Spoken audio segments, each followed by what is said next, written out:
نحمده ونصلي على رسوله الكريم اما بعد فاعوذ بالله من الشيطان الرجيم بسم الله الرحمن الرحيم رب اشرح لي صدري ويسر لي امري واحلل عقدة من لساني يفقهوا قولي۔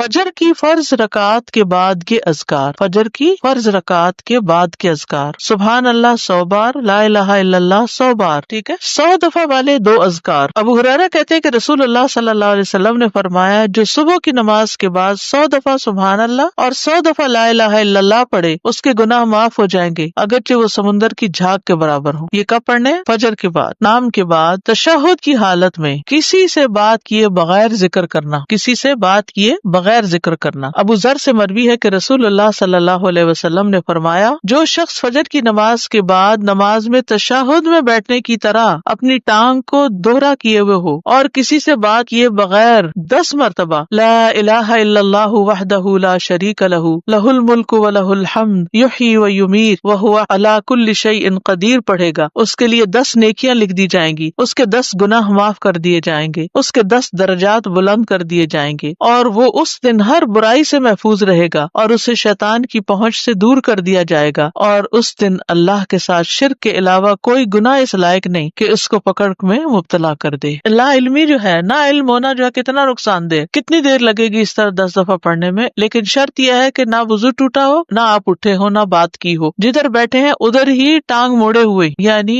کسی گناہ پہ پکڑ نہیں ہوگی، شرک کیا تو پکڑ ہوگی، یہ مطلب۔ مغرب کی نماز کے بعد کا ذکر، لا الہ الا اللہ وحدہ لا شریک لہ لہ الملک ولہ الحمد یحیی و یمیت وہو علی کل شیء قدیر۔ سلام کے بعد تشہد کی حالت میں ذکر کرنا۔ عبد الرحمن بن غنم رضی اللہ عنہ نبی صلی اللہ علیہ وسلم سے روایت کرتے ہیں کہ آپ نے فرمایا جس نے نماز مغرب اور صبح کی نماز کے بعد اتحیات کی حالت میں اٹھنے سے پہلے، یا مغرب کی نماز ٹھیک ہے، ٹانگ کو دوہرا کیے ہوئے 10 بار کہا لا الہ الا اللہ وحدہ لا شریک لہ لہ الملک ولہ الحمد یحیی و یمیت وہو علی کل شیء قدیر، تو ہر بار اللہ اس کے لیے 10 نیکیاں لکھتا ہے اور 10 گناہ اس سے دور کر دیتا ہے اور اس کے درجے بلند کر دیتا ہے 10، اور یہ اس کے لیے ہر بری چیز سے حفاظت اور شیطان مردود سے پناہ دینے والے ہوتے ہیں، اور کوئی گناہ سوائے شرک کے اس کو نہیں پہنچتا۔ یہ اس روز عمل میں سب لوگوں سے افضل ہوتا ہے سوائے اس شخص کے جس نے اس کے برابر ان کلمات کو پڑھا ہو یا اس سے بھی زیادہ۔ اور پھر انہی کلمات کو مغرب کے وقت اگر پڑھتا ہے انسان مغرب کے بعد تو اس کا فائدہ کیا ہے؟ سنن ترمذی کی روایت میں آتا ہے جو شخص لا الہ الا اللہ وحدہ لا شریک لہ لہ الملک ولہ الحمد یحیی و یمیت وہو علی کل شیء قدیر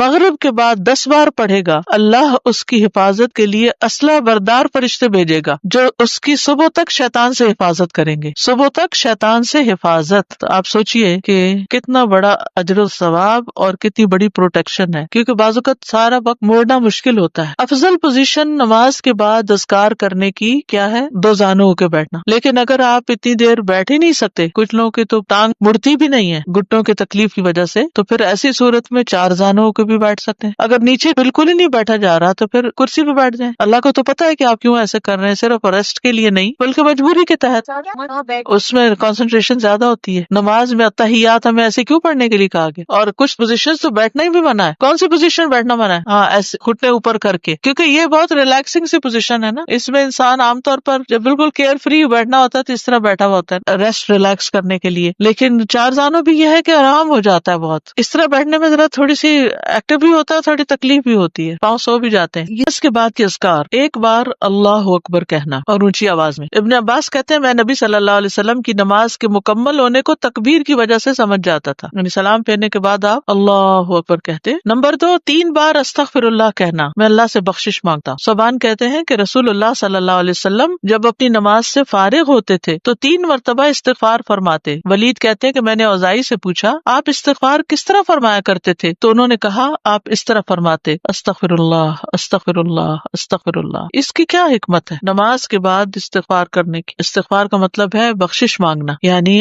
اگر کوئی ہم سے غلطی ہو گئی ہے، بھول چوک ہو گئی ہے تو اللہ تعالیٰ اس کو معاف کر دینا اور ہماری نماز قبول کر لینا، غلطی معاف کر کے۔ نمبر 3، اللہم انت السلام ومنک منک السلام تبارکت ذی الجلال والاکرام۔ استغفار کے بعد ثوبان رضی اللہ عنہ کہتے ہیں کہ رسول اللہ صلی اللہ علیہ وسلم جب اپنی نماز سے فارغ ہوتے تو 3 مرتبہ استغفار فرماتے اور یہی پڑھتے اللہم انت السلام آخر تک۔ نمبر 4 لا الہ الا اللہ وحدہ لا شریک لہ لہ الملک ولہ الحمد وہو علی کل شیء قدیر 3 بار۔ آپ صلی اللہ علیہ وسلم سے سنا ہے آپ اپنی نماز سے فارغ ہونے کے بعد 3 مرتبہ یہ دعا پڑھتے۔ یہ پیغمبروں کی دعا ہے نا جو عرفہ کے دن سب پیغمبروں نے مانگی، لا الہ الا اللہ وحدہ لا شریک لہ لہ الملک ولہ الحمد وہو علی کل شیء قدیر۔ 5ویں دعا ہے لا الہ الا اللہ وحدہ لا شریک لہ لہ الملک ولہ الحمد وہو علی کل شیء قدیر اللہم لا مانع لما اعطیت ولا معطی لما منعت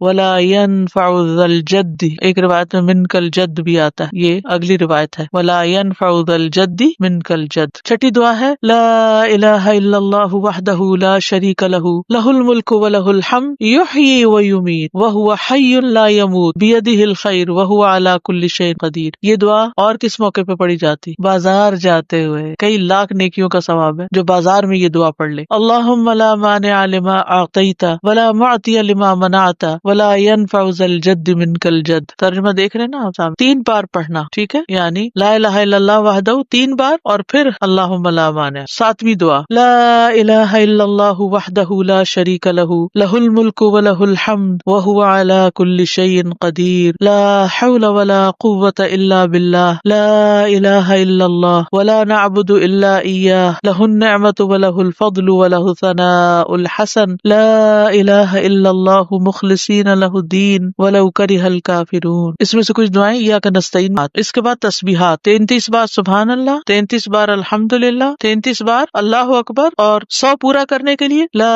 الہ الا اللہ وحدہ لا شریک لہ لہ الملک ولہ الحمد وہو علی کل شیء قدیر۔ ابو ہریرہ رضی اللہ عنہ سے روایت ہے کہ جس نے ہر نماز کے بعد 33 مرتبہ سبحان اللہ، 33 مرتبہ الحمدللہ اور 33 مرتبہ اللہ اکبر کہا تو یہ 99 کلمات ہو گئے، اور 100 کا عدد پورا کرنے کے لیے لا الہ الا اللہ وحدہ لا شریک لہ لہ الملک ولہ الحمد وہو علی کل شیء قدیر کہہ لیا تو اس کے سارے گناہ معاف کر دیے جائیں گے، اگرچہ وہ سمندر کی جھاگ برابر ہو۔ 1.5 منٹ لگتا ہے، 1.25 منٹ لگتے ہیں جس میں آپ یہ سارا عمل کر سکتے، اور اللہ سبحانہ وتعالیٰ کو وہ عمل زیادہ پسند ہے جو روزانہ کیا جائے، ادومھا، دوام سے کیا جائے، اللہ کی کوئی مجبوری ہو۔ اس میں آپ دیکھیے نماز پڑھ لی آپ نے 10 منٹ میں، فرض پڑھ لیے تو یہ 2 منٹ میں کیا مشکل ہے، 2 سے بھی کم منٹ لگتے ہیں۔ بعض روایات پہ اللہ اکبر 34 بار پڑھنے کا بھی آتا ہے۔ یہ تسبیحات 10 دفعہ بھی پڑھی جا سکتی۔ عبداللہ ابن عمر سے مروی ہے کہ نبی صلی اللہ علیہ وسلم نے فرمایا 2 خصلتیں یا 2 عادتیں ایسی ہیں کہ اگر کوئی مسلمان بندہ ان کی پابندی کر لے تو جنت میں داخل ہوگا۔ پابندی اور وہ بہت آسان ہے مگر ان پر عمل کرنے والے بہت کم ہیں۔ ایک یہ ہے کہ ہر نماز کے بعد 10 مرتبہ سبحان اللہ، 10 مرتبہ الحمدللہ اور 10 مرتبہ اللہ اکبر کہے تو زبان کی ادائیگی کے اعتبار سے 150 بار ہے، یعنی ساری نمازوں مجموعی طور پر 5 نمازوں کے بعد، اور ترازو میں 1500 ہوں گے۔ اور جب سونے کے لیے اپنے بستر پر آئے تو 34 بار اللہ اکبر، 33 بار الحمدللہ اور 33 بار سبحان اللہ کہے۔ زبان کی ادائیگی کے اعتبار سے تو یہ 100 ہے مگر میزان میں یہ تسبیحات 1000 ہوں گی۔ رات کو جو سوتے ہوئے پڑھے جاتے تسبیحات فاطمہ، سب تھکاوٹ اتارنے کے لیے۔ یقیناً میں نے رسول اللہ صلی اللہ علیہ وسلم کو دیکھا، آپ انہیں اپنے ہاتھ سے شمار کرتے تھے۔ صحابہ نے پوچھا اللہ کے رسول یہ کیسے ہے کہ یہ آسان عمل ہے مگر ان پر عمل کرنے والے تھوڑے ہیں؟ آپ نے فرمایا سوتے وقت میں کسی کے پاس شیطان آ جاتا ہے اور پہلے اس سے کہ وہ تسبیح پوری کرے وہ اسے سلا دیتا ہے، اور اسی طرح اس کی نماز میں شیطان آ جاتا ہے۔ ٹھیک ہے۔ آیت الکرسی جنت میں جانے کا راستہ۔ رسول اللہ صلی اللہ علیہ وسلم نے فرمایا جو شخص ہر فرض نماز کے بعد آیت الکرسی پڑھے اس کو موت کے علاوہ کوئی چیز جنت میں جانے سے نہیں روک سکتی۔ سبحان اللہ۔ یعنی نماز پڑھی اور نماز کے بعد آیت الکرسی پڑھ کے آپ دیکھیے کتنی دیر لگتی ہے، شاید ہارڈلی منٹ بھی نہ لگتا، اور یہ سب سے افضل آیت ہے۔ ابو ذر غفاری کہتے ہیں کہ میں مسجد حرام میں داخل ہوا اور رسول اللہ صلی اللہ علیہ وسلم کو اکیلے دیکھ کر آپ کے پاس آ کر بیٹھ گیا۔ میں نے کہا یا رسول اللہ کون سی آیت سب سے افضل ہے جو آپ پر نازل ہوئی؟ آپ نے فرمایا آیت الکرسی۔ کرسی کے مقابلے میں 7 آسمان اس طرح جیسے بیابان زمین میں کوئی چھلا پڑا ہوا، اور پھر کرسی کے مقابلے میں عرش کا حجم اس طرح ہے جیسے اس چھلے کے مقابلے میں بیابان کا وجود۔ قرآن کریم میں سب سے عظیم آیت ہے۔ جو آپ نے ابی ابن کعب سے پوچھا تھا تو انہوں نے جب جواب دیا تو آپ نے فرمایا کہ ابو المنذر تمہیں علم مبارک ہو، اس کے پڑھنے سے ایک محافظ آ جاتا ہے اور شیطان قریب بھی نہیں پٹکتا۔ جنات سے بچانے والی آیت ہے یہ۔ وہ آیت جو سورۃ البقرہ میں ہے، اسے کوئی شام کو پڑھے گا تو صبح صبح تک پناہ میں رہے گا، جو صبح پڑھے گا شام تک ہم سے پناہ میں رہے گا، یعنی جنات سے۔ معوذات، سورۃ الاخلاص، سورۃ الفلق، سورۃ الناس، یہ بھی ایک ایک بار پڑھنا ہوتی ہے نماز کے اذکار میں۔ عقبہ بن عامر کہتے ہیں کہ رسول اللہ صلی اللہ علیہ وسلم نے مجھے حکم دیا تھا کہ میں ہر نماز کے بعد معوذات پڑھا کروں، ہر نماز کے بعد معوذات پڑھا کروں۔ معوذات کی فضیلت کیا ہے؟ ان کی مثل پچھلی کتب میں کوئی صورت نہیں، یہ اتنی افضل صورتیں ہیں۔ رسول اللہ صلی اللہ علیہ وسلم نے فرمایا، اے عقبہ بن عامر، کیا میں تمہیں ایسی صورتیں نہ سکھاؤں جو نہ تورات میں نازل ہوئی، نہ زبور میں، اور نہ انجیل میں، اور نہ ان جیسی فرقان میں ہے؟ تم پر ایک رات بھی ایسی نہ آئے کہ تم ان کو نہ پڑھو۔ جسے ہم کہتے ہیں نا ایک دن بھی نہ آئے، جیسے عربی میں کہتے ہیں ایک رات بھی نہ گزرے۔ رسول اللہ صلی اللہ علیہ وسلم نے فرمایا، تم نہیں دیکھتے کہ آج کی رات ایسی آیات اتری ہیں کہ ان کی طرح کبھی دیکھی نہیں گئی، اور وہ ہیں قل اعوذ برب الفلق اور قل اعوذ برب الناس۔ انتہائی بلیغ صورتیں، سب سے افضل تعوذ ہے یہ۔ پہلے نبی صلی اللہ علیہ وسلم اور کلمات پڑھتے تھے، جب یہ صورتیں نازل ہوئی تو اور ذکر چھوڑ کر انہی کو پڑھنے لگے۔ نظر بد سے کفایت کرنے والے کلمات ہیں، یعنی اگر کسی کو ڈر ہو کہ اس کو نظر لگے گی یا لگ چکی ہو تو اس کے علاج کے لیے بھی ابو سعید سے روایت ہے، کہتے ہیں کہ رسول اللہ صلی اللہ علیہ وسلم جنوں اور انسانوں کی نظر بد سے پناہ مانگتے تھے، حتیٰ کہ معوذتین نازل ہوئی۔ پھر جب معوذتین نازل ہوئی تو آپ نے ان کو لازم پکڑ لیا اور ان کے سوا دوسروں کو ترک کر دیا۔ نمبر 11، رب اعنی علی ذکرک و شکرک و حسن عبادتک۔ معاذ بن جبل کہتے ہیں کہ رسول اللہ صلی اللہ علیہ وسلم نے میرا ہاتھ پکڑا اور فرمایا، میں تم سے محبت رکھتا ہوں اے معاذ۔ میں نے عرض کیا، میں بھی آپ سے محبت کرتا ہوں یا رسول اللہ۔ تو رسول اللہ صلی اللہ علیہ وسلم نے فرمایا، تم پابندی سے ہر نماز میں یہ دعا مانگا کرو، رب اعنی علی ذکرک و شکرک و حسن عبادتک، اور آپ نے یہ ان کو وصیت کی تھی کہ کبھی نہ چھوڑنا اس کو۔ نمبر 12، رب قنی عذابک یوم تبعث عبادک، اے رب مجھے اس دن کے عذاب سے بچانا جس دن تو اپنے بندوں کو اٹھائے گا۔ پھر ہے نمبر 13، اللہم انی اعوذ بک من الکفر والفقر وعذاب القبر، کفر، فقر اور عذاب قبر سے تیری پناہ میں آتا ہوں اے اللہ۔ پھر اللہم اغفر لی ما قدمت وما اخرت وما اسررت وما اعلنت وما اسرفت وما انت اعلم به منی، انت المقدم وانت المؤخر لا الہ الا انت۔ یہ اگلے پچھلے ظاہری باطنی سب گناہوں کی معافی کا اعلان ہے اس میں۔ پھر 15 نمبر پہ سبحانک اللہم وبحمدک استغفرک واتوب الیک۔ اچھے عمل پہ مہر لگانے والے کلمات ہیں یہ، یعنی جو شخص کسی مجلس میں بیٹھے پھر اس سے کچھ غلط سلط باتیں ہو جائیں تو جب یہ کلمات آخر میں پڑھے گا تو وہ معاف ہو جائیں گے، کفارہ ہو جائے گی اس مجلس کا۔ نمبر 16، رب اغفر لی وتب علی انک انت التواب الغفور۔ ایک انصاری صحابی کہتے کہ میں نے رسول اللہ صلی اللہ علیہ وسلم کو نماز کے بعد یہ دعا 100 دفعہ پڑھتے ہوئے سنا، رب اغفر لی وتب علی انک انت التواب الغفور۔ پھر اللہم انی اعوذ بک من الجبن واعوذ بک ان ارد الی ارذل الامور واعوذ بک من فتنۃ الدنیا واعوذ بک من عذاب القبر۔ پھر ہے اللہم اغفر لی وارحمنی واہدنی وارزقنی۔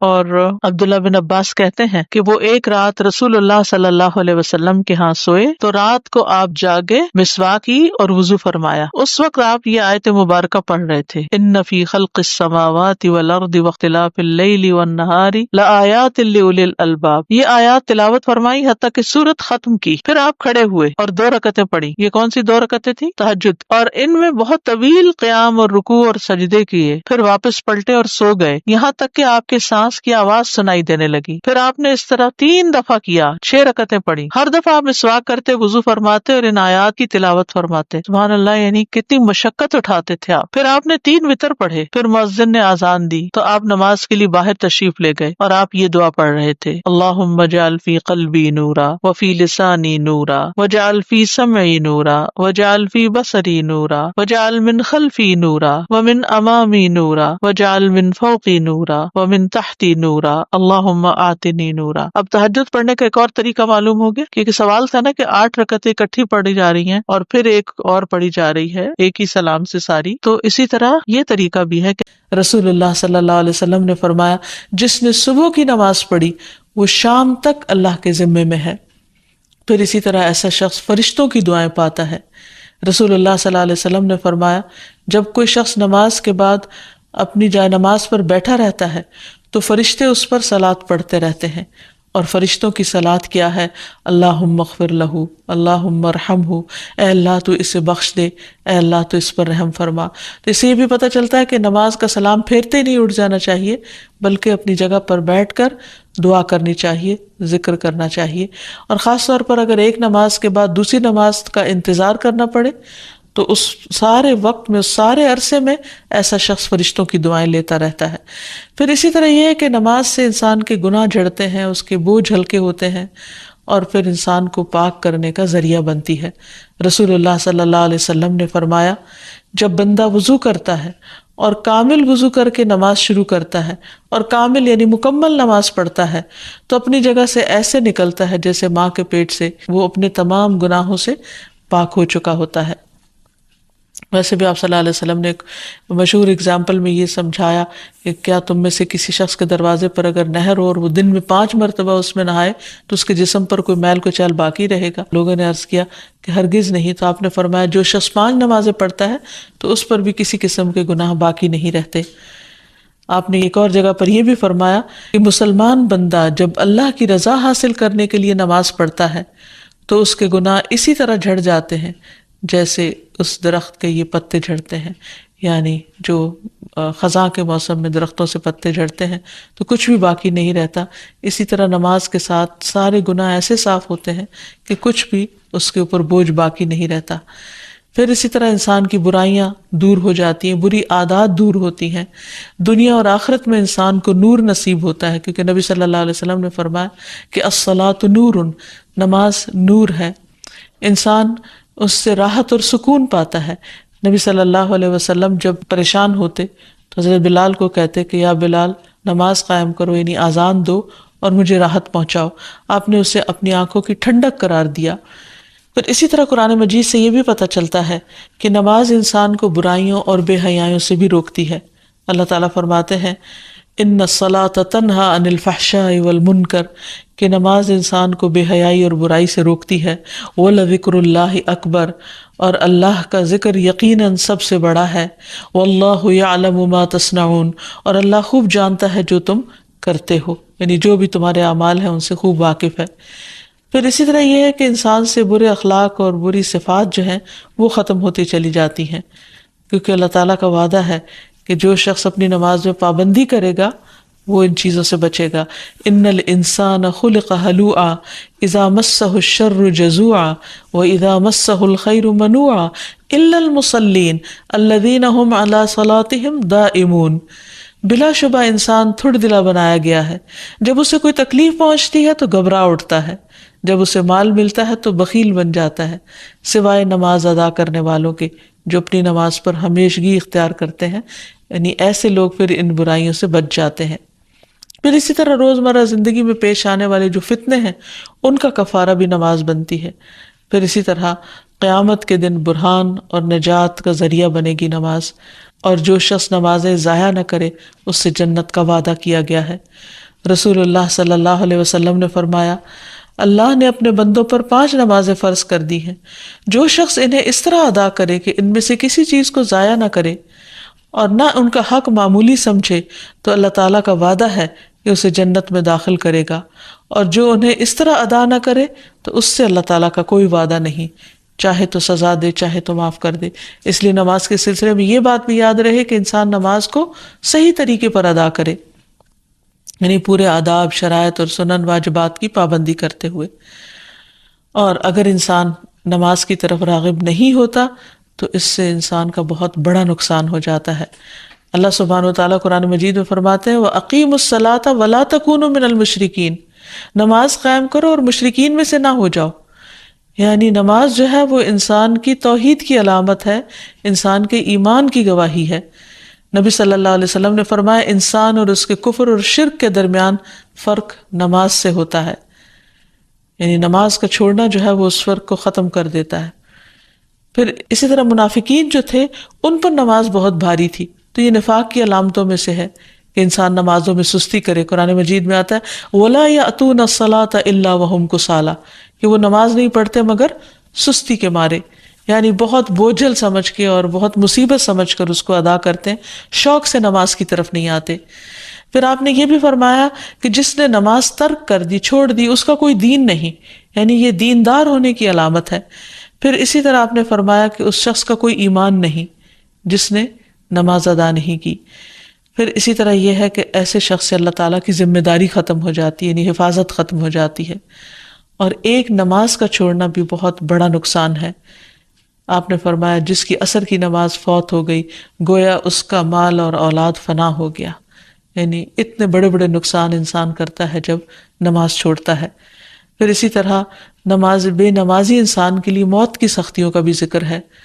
فرمایا وَالْتَفَّتِ السَّاقُ بِالسَّاقِ إِلَىٰ رَبِّكَ يَوْمَئِذٍ الْمَسَاقُ فَلَا صَدَّقَ وَلَا صَلَّىٰ وَلَٰكِنْ كَذَّبَ وَتَوَلَّىٰ. اور پنڈلی پنڈلی کے ساتھ لپٹ جائے گی. اس دن تیرے رب ہی کی طرف روانگی ہے، سو اس نے نہ تصدیق کی اور نہ نماز ادا کی، لیکن اس نے جھٹلایا اور منہ پھیرا. یعنی یہ موت کے دن کا منظر ہے کہ اس وقت انسان کی حالت کیا ہوگی اگر وہ دنیا میں اللہ کی عبادت نہیں کرتا اور نماز نہیں پڑھتا. اسی طرح نماز سے غافل جو ہے اس کے لیے قبر میں بھی سزا بتائی گئی. سمرہ بن جندب کہتے ہیں کہ خواب بیان کرتے ہوئے نبی صلی اللہ علیہ وسلم نے فرمایا کہ ایک شخص کو دیکھا آپ نے کہ جس کا سر پتھر سے کچلا جا رہا تھا. وہ قرآن کا حافظ تھا مگر وہ قرآن سے غافل ہو گیا تھا اور فرض نماز پڑھے بغیر سو جایا کرتا تھا. یعنی ایون اگر کسی نے قرآن مجید حفظ کر رکھا ہے تو وہ بھی فائدہ نہیں دے گا جب تک کہ انسان نماز کی پابندی نہ کرے. پھر اسی طرح قرآن مجید میں ان لوگوں کے لیے بھی وعید ہے جو نمازوں کو ضائع کر دیتے ہیں. فرمایا فویل للمصلین الذین هم عن صلاتهم ساہون.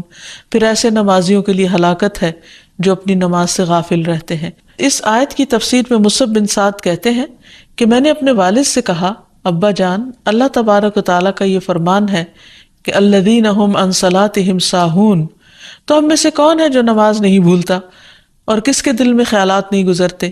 تو انہوں نے کہا اس کا یہ مطلب نہیں بلکہ اس آیت سے وقت کا ضائع کرنا مراد ہے کہ انسان فضول کاموں میں لگا رہے یہاں تک کہ نماز کا وقت چلا جائے، قضا ہو جائے یا بہت تاخیر کر دے انسان. اور پھر اہل جہنم سے لوگ، اور قیامت کے دن جب اہل جہنم سے یہ پوچھا جائے گا ما سلککم فی سقر، تم نے جہنم میں تمہیں کیا چیز لے گئی؟ قالوا لم نک من المصلین، تو وہ کہیں گے کہ ہم نماز پڑھنے والوں میں سے نہ تھے.